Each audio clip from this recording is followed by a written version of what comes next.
নববর্ষ মানে পয়লা বৈশাখের দিনের শুরুটা হয়েছিল কালীঘাট মন্দিরে পুজো দিয়ে। Hi everyone, welcome to Dolas diary. সেই মতো আমি আর মা সকাল সকাল বেরিয়ে পড়েছিলাম কালীঘাট মন্দিরের উদ্দেশ্যে। আর এই দিনটা ছিল খুবই শুভ দিন।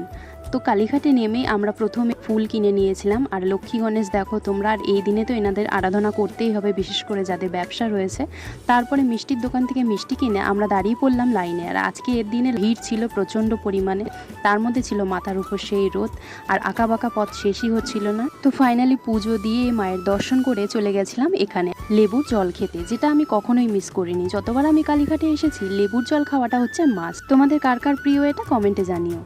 তারপরে আমরা চলে গেছিলাম মিষ্টির দোকানে, কারণ একটু খিদে পেয়েছিল, তাই আমরা অর্ডার দিয়েছিলাম লুচি আর ছোলার ডাল, আর শেষ পাতে ছিল মিষ্টান্ন।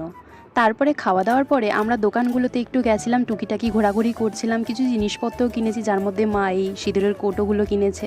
তারপরে কিছু জিনিস কেনাকাটির পরে শেষমেশ মিষ্টির বক্স নিয়ে বাড়ি ফেরার পালা। আর আজকে বাইরে গরমটা ছিল মারাত্মক। যাই হোক, তোমাদের সকলকে পয়লা বৈশাখের অনেক শুভেচ্ছা। Bye bye.